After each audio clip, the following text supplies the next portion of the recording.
And welcome back to AR Sales, aka the ART podcast. I am Mayor and today I am joined by Tanya Ross, author of the Tranquility Series. Book 1, Rising Up, and Book 2, Facing Off, out now. Sci-fi writer. I'm so excited to get into this. Tanya, how are you doing? I am doing great. I love summer, so I'm enjoying my days here in Southern California. Oh, I actually didn't know you lived in Southern California. I lived in Downey, East LA. Oh yeah, that's not real close to me, but I know where it is. And so so I'm in San Diego County. San Best Diego. place in the world, yeah. Yeah, that's like a 45-minute drive up south or north, depending on where you are. Yeah. Yeah. Cool. Now, do you think that has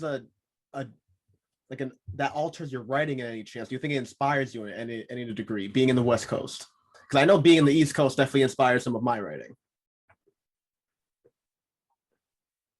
Yeah, well, I haven't really traveled past Ohio to any other place, so I haven't been to the East Coast.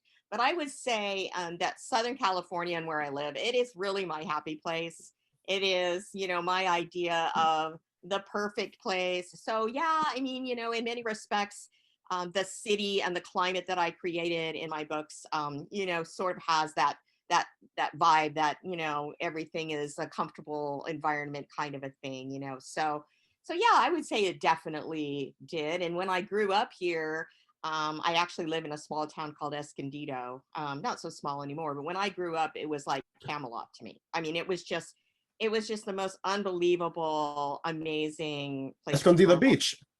Yeah, right?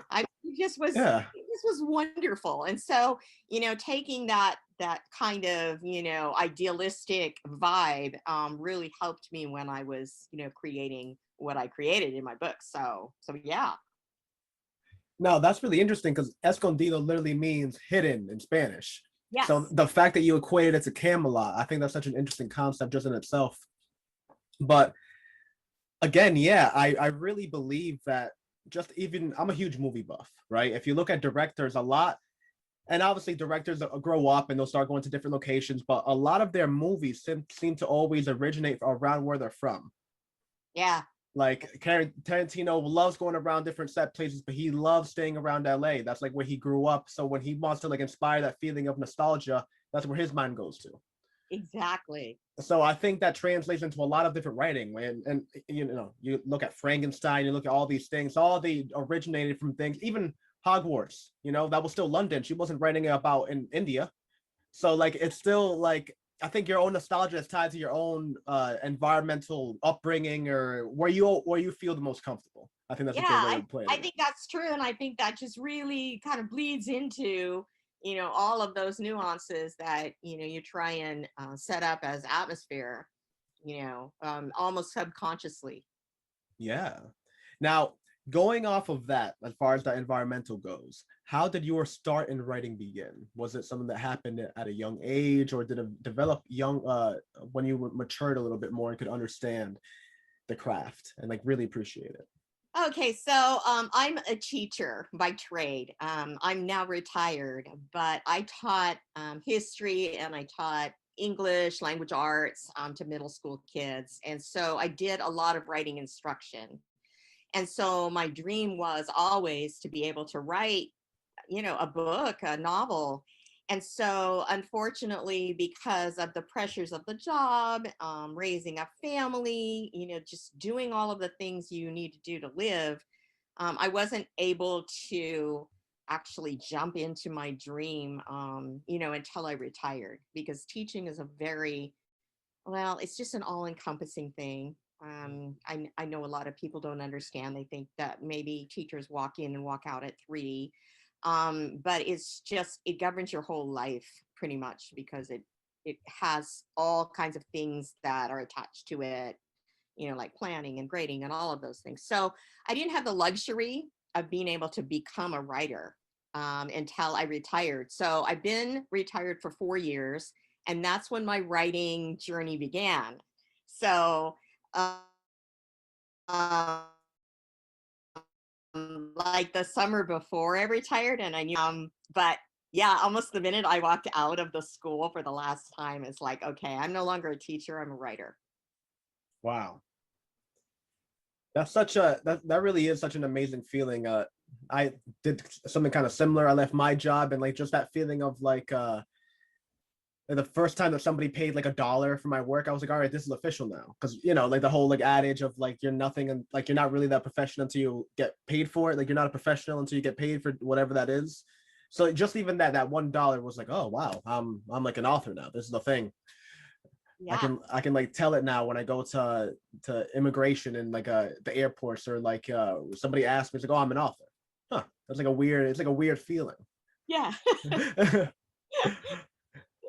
Yeah, but it's a great feeling, and it's just a lot of fun to be able to do something that I love so much, um, and and have the time to do it now. So it's been great.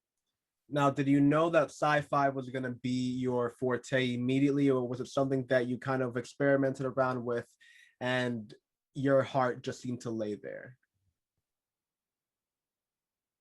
I was really inspired by teaching Lois Lowry's novel, The Giver. I Hmm. just thought that that was a masterpiece. And all of the themes that I could talk to the kids about that, kind of lay behind the story. And so I just fell in love with that dystopian genre, like right then. And then, of course, there were so many things that came out after that, including the Hunger Games and Divergent and all of those things. And I just found them to be fascinating because there's so many ways that you can go, with that whole thing, and I became a Hugh Howey fan and read his books, Wool and Silo and Shift. And so it just was one of those things where I didn't set out to write that. I mean, I never said, oh, I want to only write in this genre, but it just seemed a natural fit for me, when I considered all of the influences and the things that I love to read about. Did that start from a young age? Were you into Asimov? Were you into the Foundation series, I, Robot? Or was that something that you kind of more matured into as a teacher? Because you could understand that the immense amount of themes that those books cover are unlike any other genre.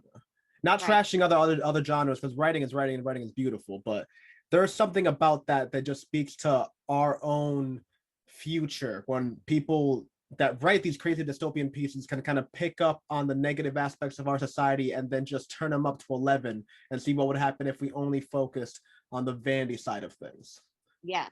So no, I didn't discover really science fiction at an early age. I mean, when I grew up, I was a Nancy Drew addict. I loved dark gothic romance, as a young teen.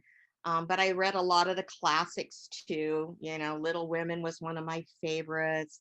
Probably the only sci-fi book that I really remember loving was A Wrinkle in Time, Hmm. and I think that that's a fantastic book and super classic. And I loved it. I loved it. So yeah, so my influences were varied. And so I didn't really have those experiences in, the post-apocalyptic, dystopian universe until, it became more of a thing, until more people were out there with that stuff. Although I did remember reading in school Ray Bradbury and thinking, oh wow, the questions that would enter my mind, to be able to think about some of his work. So yeah, so all over the place. I've just had so many different kinds of influences.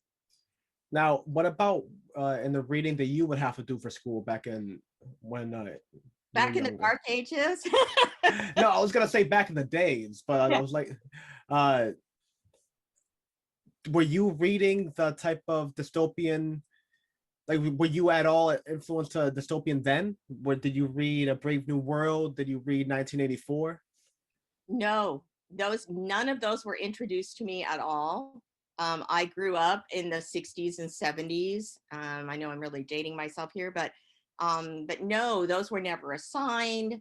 I didn't even know they were out there really. Hmm. My parents didn't encourage me to read, sci-fi.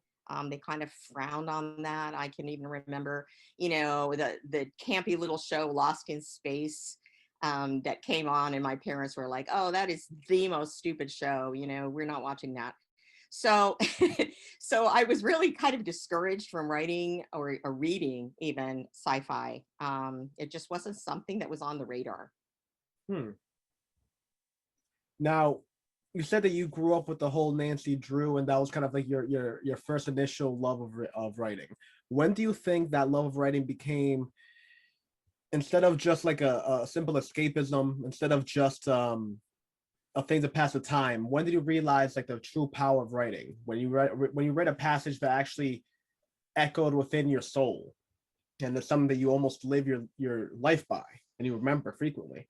I would say probably high school. Hmm. I had a teacher who really demanded a lot of us, and I used to have nightmares about his class. But he taught us to write in all different kinds of forms. All of the essay forms, and the reports, and the stories, and everything that he could throw at us, he did.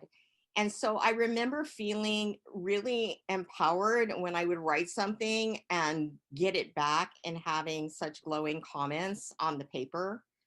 And so I think that that's where it really made me feel like, wow, I think I have something. I think I can write well. And of course, when you have that kind of feeling that you have a talent, then you want to share it more. Now, is that around the same age that the fantasies of becoming a writer kind of started coming into fruition? Yes, I would say so. Yes. Because I used to walk home from my bus stop to my house. It was probably about a mile and a half. And in my head, I'd be telling a story. I'd be telling a story about myself or about some character. I wouldn't be writing it down, but it was just, it was just going in there, like a movie reel. So, so those whole like worlds, different kinds of experiences that I might want to experience, those were already going through my head, even then as a young person. Wow. So at that age, if somebody were to interview then the 17-year-old you about the writing career, do you think that you would have said that your debut would have been a sci-fi? No, definitely not.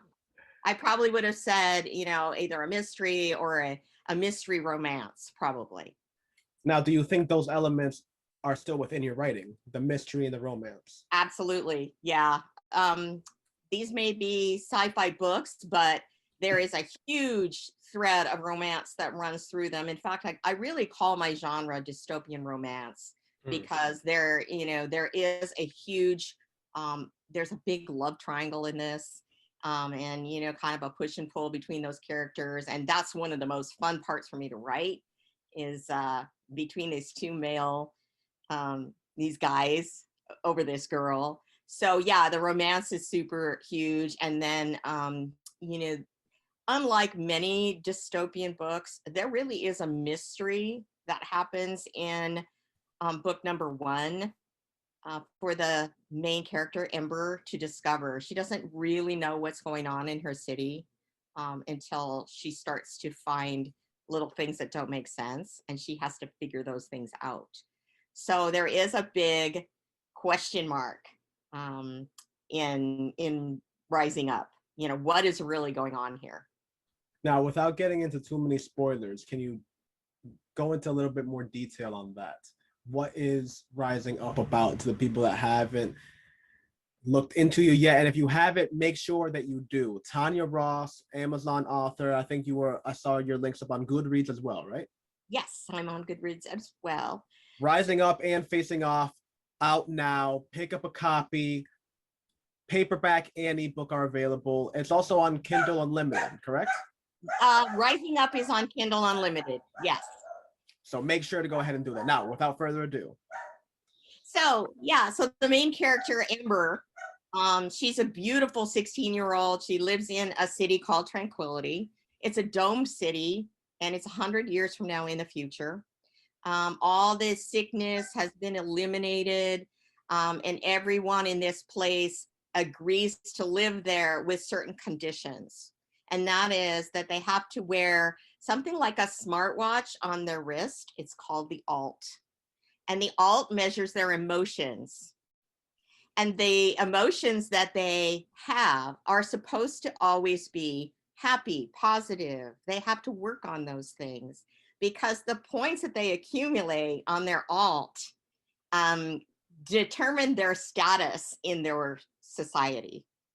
So those happiness points equate to where they live and what they wear and what they eat and who they can date and all of those things. So you want to be able to rise up to a higher status level based on your points.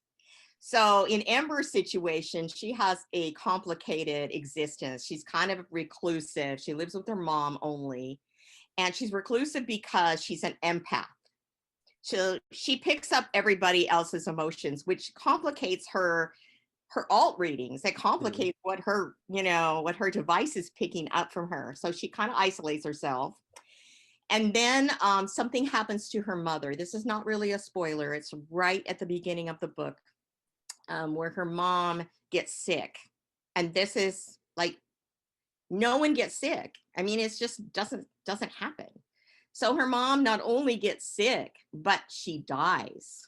So this is a fairly young woman, like she's in her 40s and she dies. And Amber is like, what is going on here? And no matter who she asks, she's just either turned away or she's given a kind of a basic answer. You just have to suck it up. You just have to go on with your life. You got to be happy. And so she's not content with that. So then she kind of opens the Pandora's box. What is really going on here in this perfect place where everyone is happy and so well adjusted. So yeah, it's all about what she finds, and the plot thickens from there.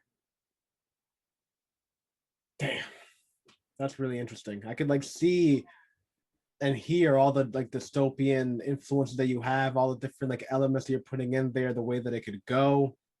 Walk me through how you developed the idea.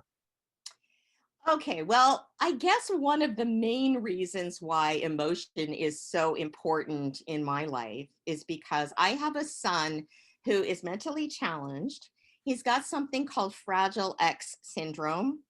Not everyone really knows about Fragile X syndrome, but it does affect about 1 in every 1,000 births. It's a chromosomal abnormality.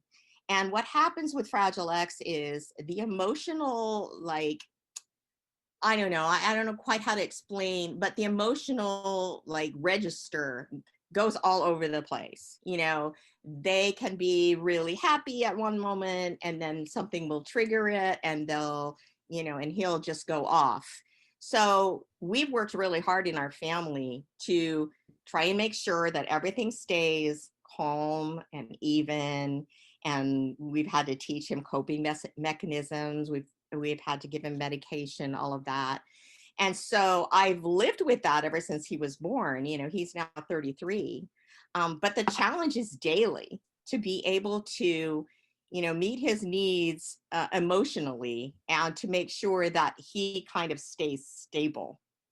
And I think that was a really big influence when I was putting this, this series together. How much is it important to have someone be able to operate on a regular emotional level, and why people have those certain kinds of requirements? Why isn't it okay to just kind of go off at the blink of an eye? So all of those kinds of questions come into your head. So that was a really big influence to me, because my city of Tranquility, they are required to be happy. And in some senses, my son, I require him to be happy. I require him to,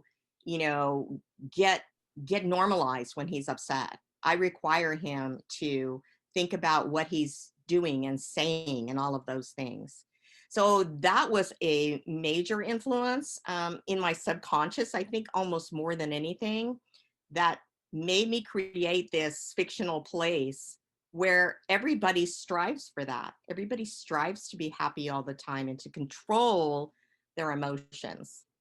So it does come from some personal experience for sure. Man, that's beautiful. Now, what about the world building aspect?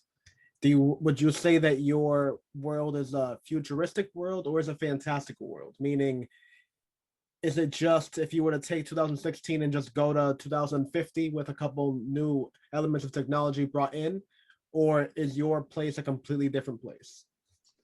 It's a pretty different place. I mean, I think you can see some similarities with now because the smartwatches and the cell phones are so sophisticated. I mean, even within the last 15 years, you've seen them change dramatically. And there are even things on the market right now. I mean, it kind of took my breath away. There's something called an Amazon Halo, which is a wrist device that actually measures your emotions by hearing your voice. And I was like, oh my gosh, is this really happening? So I think that there are some elements of our present day that are just hyped up slightly. But I also have things in Tranquility, such as, devices that heal people. If they have a major, like if they're in an accident or something, there's something that heals people, like a med bed. I mean, they lay on it and there's certain kinds of, things. And they do live in a dome city where it's regulated temperature and it rains, but it only rains at nighttime. So there are things that I don't know that we would have the technological ability to do yet, but it's not that far away, probably. Well, I think an easy way of going about it is, did you base any of the cities on cities that exist? No. So it's fantastical. The closest would be Dubai. I think they're kind of planning some sort of a weird domed environment over there. I read a little bit about it. They actually have it already. It's like they have a skiing mountain in Dubai, okay. In the middle of the desert. They have a ski mountain. Okay. Yep. Wow. Yeah, they're doing some crazy stuff.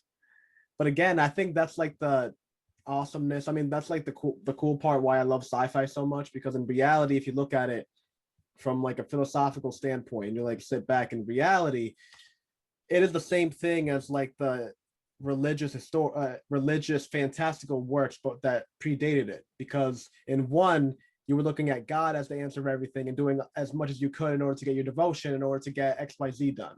But then like slowly the shift went from a religious like outsourced material to being like, oh, you know what, if we put our heads together, we might be able to, I mean, I don't know, maybe we can do this. And then we did. And then we have, the atomic era, the electron era, we're in the photon era now. Lord knows how this one ends. We're going to hit the quantum computer at the end of that, which is like, if you think that technology, I'm an engineer. I couldn't tell you what my iPhone 11 has inside of it right now. I couldn't.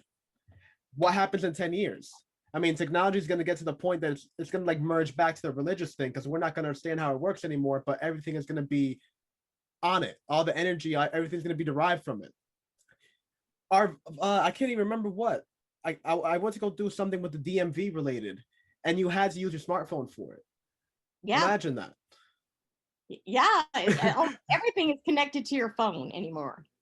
Yeah. Just the progression of how technology can like just morph, not just things on a surface level, but like us as people, like the way that you just slowly change things. If people had access to iPhones and like constant cameras 100 years ago, would they be taking the amount of selfies that we would?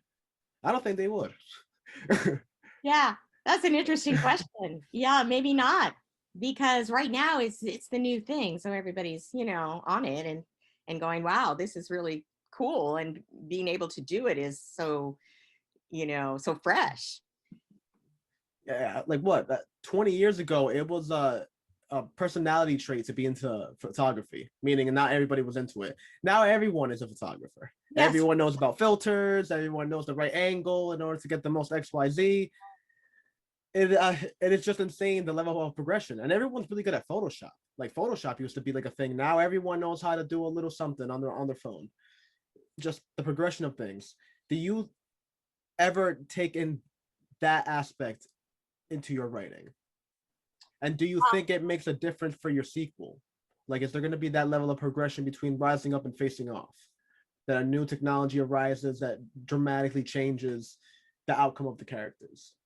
I would say no, because my book is less about the progression of the technology as it is the manipulation of the technology with the people. So I don't see that I will, invent some new kind of fangled invention or make the alt any more sophisticated than it is, because I really feel it's already so oppressive in what I created that I would almost be frightened to create something even more pervasive, if you know what I'm saying. No, yeah, definitely. I definitely Yeah. understand that. But I think that's like why it's almost so interesting, because as much, I mean, even at this point, we can both agree there's things right now we should probably stop doing. But there's other Hmm. people on the other side going like, all right, not only do we need to do this, we need to go like 5 steps further. It's just like there's always that constant drive to go the opposite way, even though it seems like obvious, like, all right, we should back out a little bit here. Yeah, I agree. Yeah. And Um, I just feel like this has so many relationships with what we do in social media and all of that right now. The whole Facebook, Instagram, TikTok thing, and looking at our phones obsessively. It's not that far off from what these people in this city agree to do, and that's why it's not a big deal to imagine, oh yeah, they would sign up, they would sign on to do that if they could live in a safe place where they're separated from the rest of the world, which is not inhabitable. Okay, then why not? Why wouldn't you sign up for that? you now, know why isn't the world habitable? because there was a great war and so much of the world was destroyed, and it's made the environment outside of the dome city not a place where you can live successfully. And where did the city of Tranquility get those resources with the world in depletion mode like that? I have not answered that question. Okay, Huh. I have not put that in any of these books. And some of my readers are like, well, you need to write a prequel, so maybe I will. But yeah, so it exists, and it exists so that that these people have this like safe, cozy little place, Hmm. and that's why they're there. And then, of course, with the disobedience, there are deviants that don't want to adhere to these laws, So and they live outside the city. they're sent out. Hmm. Yeah, they're sent out. If you don't want to live here, fine. If you can't be happy, if you can't maintain, your emotional quotient, then you're out. So one of my main characters, that's his parallel plot line, is he's a rebel, and he's not going to put up with it. Hmm. So yeah. So you see him get to go outside and what he makes of it, and yeah. And then is there like a fringe type of resistance outside that is trying to take the entire thing down, while also the Tranquility has like police trying to hunt down the people that are doing the Yes. rebellion? Yes. So that's where it all goes, right? So this amazing character, his name is Xander. He's the one that, discovers that there are people out in the outside, and he rises to the occasion, so to speak, and kind of makes them into a group of, you know, kind of rebel fighters. So Very interesting. Now, you said that a lot of the things that are regarded to the technology, the environment, the fantastical elements of the book are all derived with how they manipulate the characters. So, without going too deep into that, and no spoilers, can you give us like some quick character bios of your main character, side characters, protagonist, antagonist, whatever? A dog, I'll hear it. okay. Well, I've already told you a little bit about Amber. She is the main character. She's 16, super, super beautiful girl. I mean, drop dead beautiful. And like I said, she's very reclusive. She works for an animal rescue, but other than that, she's homeschooled. She doesn't really go out. It's just her and her mom. You don't know anything about what happened to the dad in this first book at all. It's not brought up. It's not mentioned. So it's just her and her mom.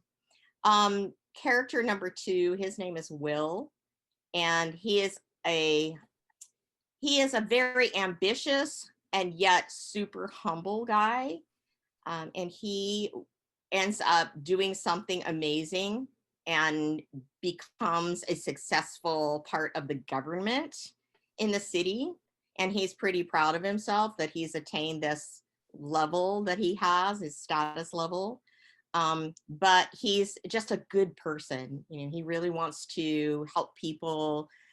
He becomes what you call a plauditor, which is somebody that helps everyone else with their emotional state of mind. You know, he's just a really good guy. But he's very attractive and yet modest. Okay, so I'll put it that way. Third character is Xander, and he's the one that doesn't want to toe the line.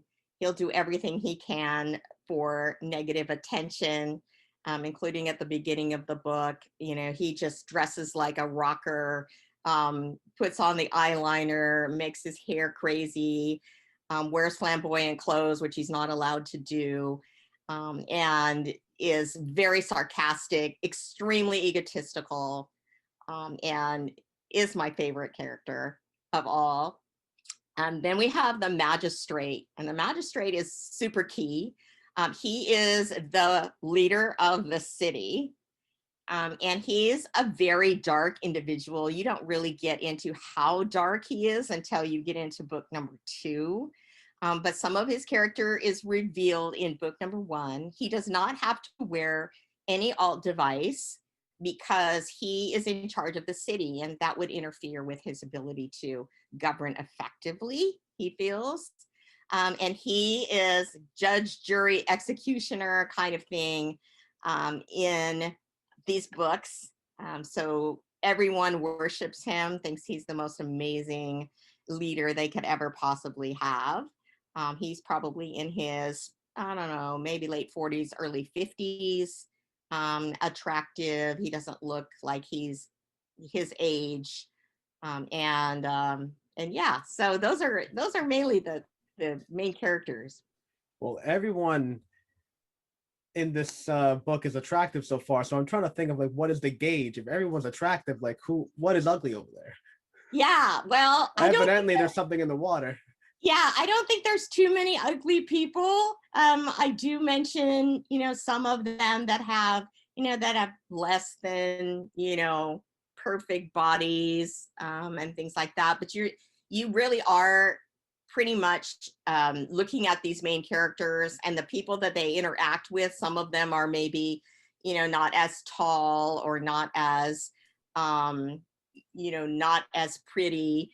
So yeah, I don't know. It's just these particular characters, I wanted to make them kind of like, I just wanted to make them perfect. Interesting. Maybe that's what the war was about. They were just eradicating all ugly people, and they just kept all the fine ones. They were like, you can good, you're good, you're good. We got a dome city over there. Yeah. Now well, there's a lot too that comes out in book 2 that has to do with DNA. So there is something going on. Now, before we dive into that, there is one question that popped into my mind about Xander. Now, you mentioned that you were a middle school teacher. Now, everything about Xander seems like he would be the type of archetype that you would hate the most, because that's the one disruptive kid in class. I was a class clown, so I probably wouldn't have been your friend either, I'll be honest with you. But like, how? Okay. How did that develop? Well, you know, Xander is kind of a compilation of just about every rebel child I ever had in school. But I was a teacher that kind of loved the quirky kids, and the class clowns entertained me.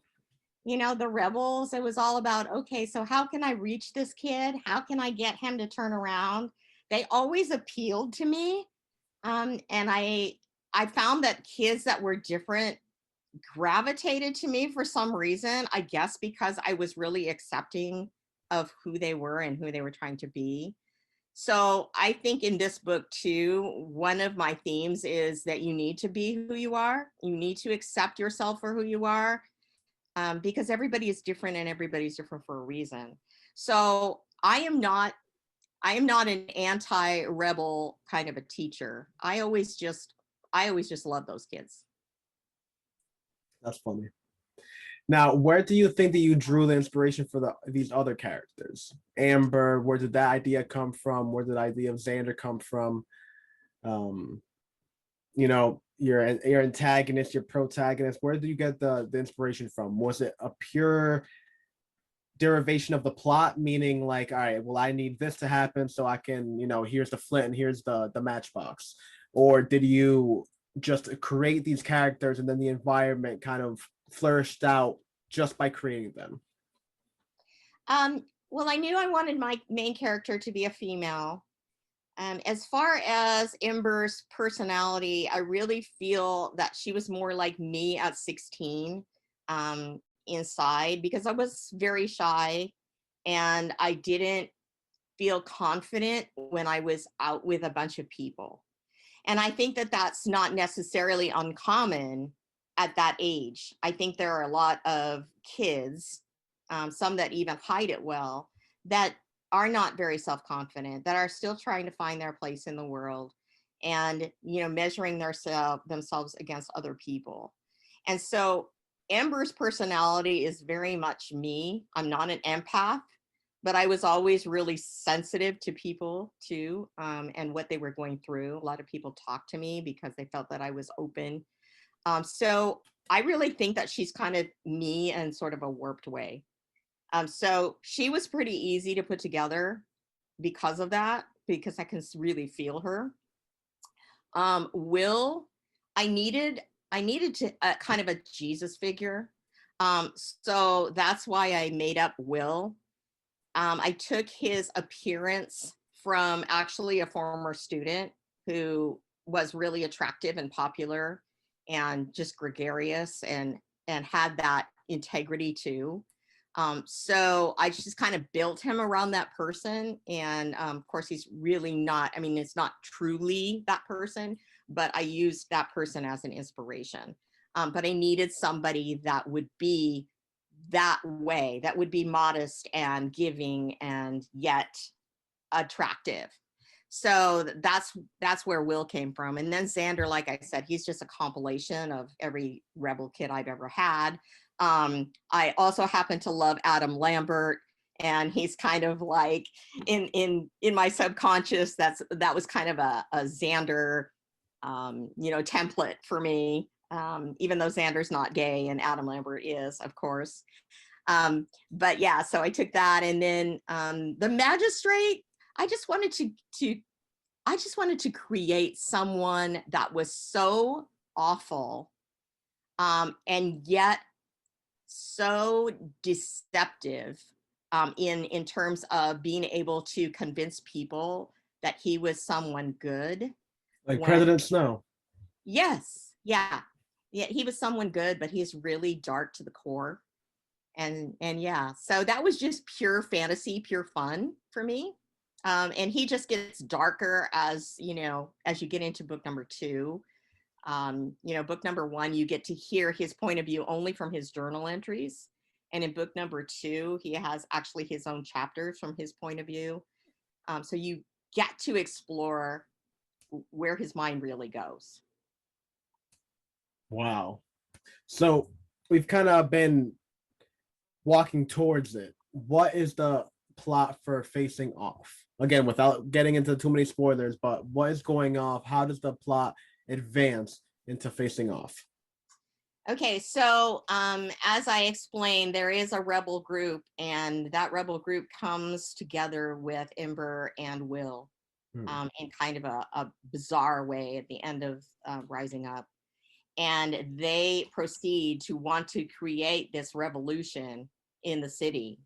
So a good part of it is they're trying to do that, but at the same time, they're being hunted down by the magistrate. And so most of what they're doing, especially in the first part of the book, is they're running. they're running in several different directions, trying to stay alive, trying to get back to the place where they can be a team. And so the book takes you through all of those experiences that they have, both together and separately. And then because of everything that happens, they do get separated quite a bit. And then what happens to them individually, I can't give away any spoilers, of course, but, Will turns out to really have to carry a heavy, heavy load in book number 2. And it's not something that anybody would want to endure. I'll put it that way. And Xander and Ember end up having to kind of pick up the slack to get done what they need to do to inspire other people to jump on board. Wow. The Tranquility Series. Now, do you think it's going to be a series, or do you think you're going to end at a trilogy? I named it a series because I didn't want to limit myself. And I am only right now on chapter 3 of book 3, which I just have a tentative title for. It's called Bleeding Out so far, because it is going to be about blood. So I can't say for sure that it's going to go past book 3. I haven't plotted the whole thing even. I'm more of a pantser than a plotter. So, because I like to just let the characters like carry me along and see where they decide to go. Because every time I try and plot something and I'm writing it up, then all of a sudden I go, oh my gosh, they need to do this. And so that idea will just come in there and kind of disrupt my whole like plan. So I write a lot just by inspiration when I'm sitting down in front of the computer. So that's why I don't know. And I don't even know which guy is going to end up with the girl yet. So I'm people ask me, so who is it going to be, and what is going to happen? And you know what? I only know some of it. I have a question for you, and I don't think I've ever, I don't think I've ever asked anybody on the podcast this, so I'm really interested in this answer. Why do you think that is a common trope of the love triangle with one girl and 2 guys? Why is that a common thing? I think I have heard that the thing that's selling a lot right now is what they call a reverse harem, where a girl has many more suitors. That's a popular trope right now. And I just think because it creates tension, and because it's such a romantic idea that a girl would have more than one guy after her, and what kind of relationship it creates between the 2 guys, which I think is super interesting. In fact, things really come to a head in Facing Off, an unbelievable, oh gosh, I just wish I could tell you, but yeah, there's I can imagine conflict. There's just so much conflict that you can use as a writer to run with and create drama. And so I think that's why. And I think young readers especially love the idea. I think it's just a fun escape. Yeah, very interesting idea. Now, do you think you'll ever change up? Do you think that you're married to these characters? Do you think after this you're going to go into a prequel series? Do you think you're going to go into well, I guess the wrong name here, but kind of like a divergent series where you just take a couple different characters and you expand the world in a different aspect, 50 years in the future, 50 years in the back? Or do you think that you're going to migrate into just completely different terrain? I definitely want to write a prequel. So if anything makes this a series, after book 3, it might be that adding the prequel would be the thing. But I have a burning desire to write a romance.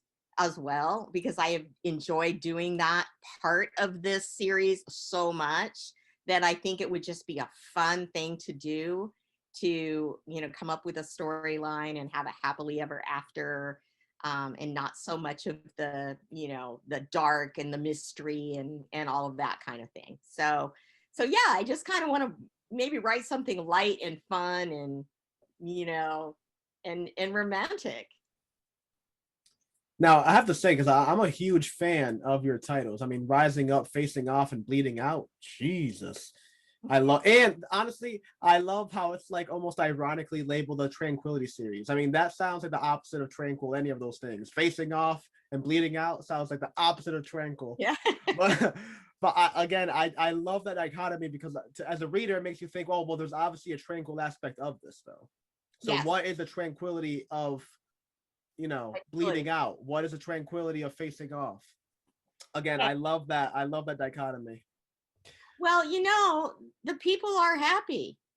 They might be dumb and they might be trained, but they're happy, you know? And so even in facing off, where the characters are trying to influence people to come to their side, it's not an easy thing to do, because people think that they're doing the right thing and in the right place. And I think all of us, you know, are tend to think that, you know, unless we're completely um you know, disturbed by events in our own lives, I think we enjoy the lives that we create for ourselves, just like these people do. You know, they are creating the life that they want for themselves by thinking positively. So it's, you know, it is tranquil. It is one of those things where it's a security blanket. All I have to do is, you know, make sure that I'm, you know, I'm understanding that there's always a silver lining and I'm always thinking on the positive side, you know, and my life will be fine. So yeah, so that runs through the books. You know, you find yourself wondering, you know, well, why would people be so willing to give up their emotional freedom? But if they're taught how to do it. Yeah, I'm telling you, I really don't think that's far of a stretch. I feel if you gave people the option right now, today, without a single doubt, especially with all the garbage being spewed out in the news and like the constant 24-hour, which is a thing that always gets me. It's like, I mean, a news station gets money from like you watching it, so why wouldn't they amp up the things that they're like showing in order for you to keep watching it? So like you can't watch them, like, you know, stay updated, like understand what's going on in the world, but you can't be on there like it's Netflix. You're gonna go crazy. So Yeah. like I think if you just take that idea of like people always like wanting that, like, oh my god, and then you just like put that a little bit higher and you give them the answers, like, hey, listen, no more. No school shootouts, nothing in this little dome, nothing. It's just nice. The temperature is regulated. We give you a little band. Make sure you're cool. We're cool. I know, I personally know at least 20 people that would go hands down. Yeah. Hands down. Yeah, I don't want the negativity. I don't want the rioting. I don't want, you know, I don't want racial injustice. I don't want any of those things. Yep. So if those things are all eliminated and it's a perfect city, man, yeah. I mean, you're only hearing positive stuff on the Tranquility News. On Yelp, yeah. Yeah.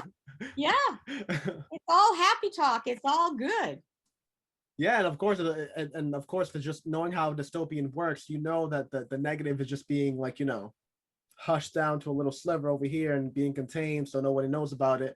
And then as that starts to unravel, it's just like, again, I myself am like a dystopian like author, so like that is one of my favorite things, is that I feel like a lot of sci-fi that had come out recently was almost aimed at making the world seem like obviously bad, and then you kind of have to go backwards and to try to like fix it. But I've always been a lot more of a fan of the places that seem honest to you, like honestly utopia. That you like, as you're reading it, you're like, hey, yeah, I wouldn't mind living here. That sounds not too bad, you know. Everyone's cool, temperature's regulated. I mean, damn, it's always 70, always. Yeah. You know what I mean? Like it sounds perfect, but then like, you know, chapter 4, chapter 5 rolls in, you're like, oh, that sounds a little. But I mean, I guess, right? I mean, and then by chapter 7, you're like, okay, no. Yeah. We can't do this anymore. Like, Yeah, that's honestly one of my favorite world building. It really is. I like that slow burn where you're actually really, because I think it puts you in the life of the character perfectly. Like, I don't think people really understand what it would actually be to wake up from a dystopia like that. To actually understand, oh, wait a minute, this is actually pretty bad, especially when you're already integrated in it.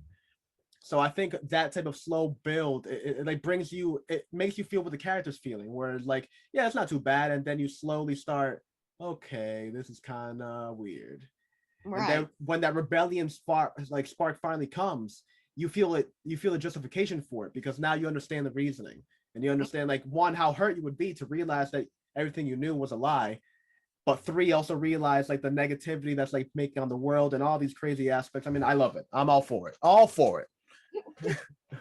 Yeah, well, it's interesting too comparing the two books, because when you talk about world building, I did a lot of that in Rising Up, and there's a lot of emotional angst in the first book. So it is a slow burn. It moves more slowly, just because the emotions are just so packed in there.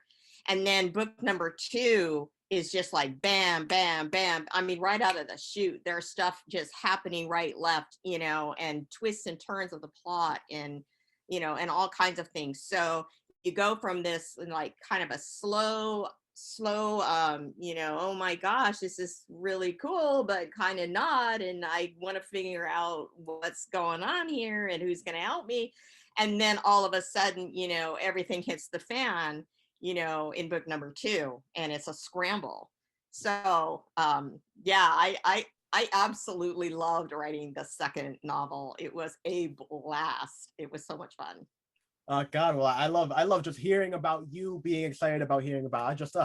I love it. I love hearing like the passion of when people like start talking about things. Now, I see you have Rising Up and Facing Off behind you, so we're we're approaching the end now. So, could you give the folks a nice little catwalk? Because Sure. those are some beautiful covers right there.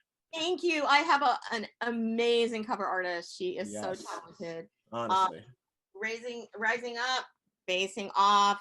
Yeah, and so you can see, there are 3 characters on the first one and 2 on the second. That's That's very telling. paperback. Yes, these are paperback. I don't have hardback. So they're available in paperback and Kindle both. So yeah. Beautiful, gorgeous. Now, where can people find you? Website, Instagram, Twitter, whatever you have. If you have a I YouTube am channel, anything. Yeah, I am on, my website is www.tanyarossauthor.com. Super easy to remember.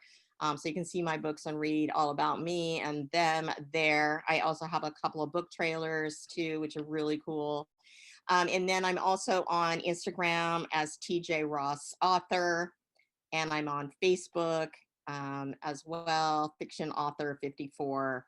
So yeah, so I'm everywhere. I'm on Twitter too, but I'm not on there too much, so I don't usually advertise it. But yeah, I'm everywhere. Type my name into Google and you'll come up with a lot of sites. And make sure you do. She is on Amazon. Make sure to follow the author account. You'll get notifications anytime that she releases a book, as well as just why not follow her? I mean, you've heard everything. Yes. What are you Why wasting not? time? Why are you wasting the time? Just click that little plus button. Bloop, bloop. It won't make that sound, but I'll make it for you. You call me up, I'll make it for you. Then you have her on Goodreads, Rising Up, Facing Off, and soon to be released. The tentative might change, but I'm a huge fan of Bleeding Out. Well, it sounded weird. I'm not a fan of Bleeding Out in real life. I wouldn't Yeah. want it to happen to me, but I like the title Bleeding Out. I think it works well, especially with the overarching series title of Tranquility. Yes. Thank you so much, AR. Really appreciate being on and being able to talk about my books. It's been a blast. Yes, again, and make sure to buy it. They're out now. Amazon, Goodreads. You can get it paperback. You can get it on ebook, and it is on Kindle Unlimited if you have the Amazon paid service. Make sure to check it out. This has been AR's Tales, aka the ART podcast. I've been AR Mirabal. This has been Tanya Ross. Thank you for coming with us and rocking with us. We will be back next Monday for another author interview, as well as Friday. Peace out.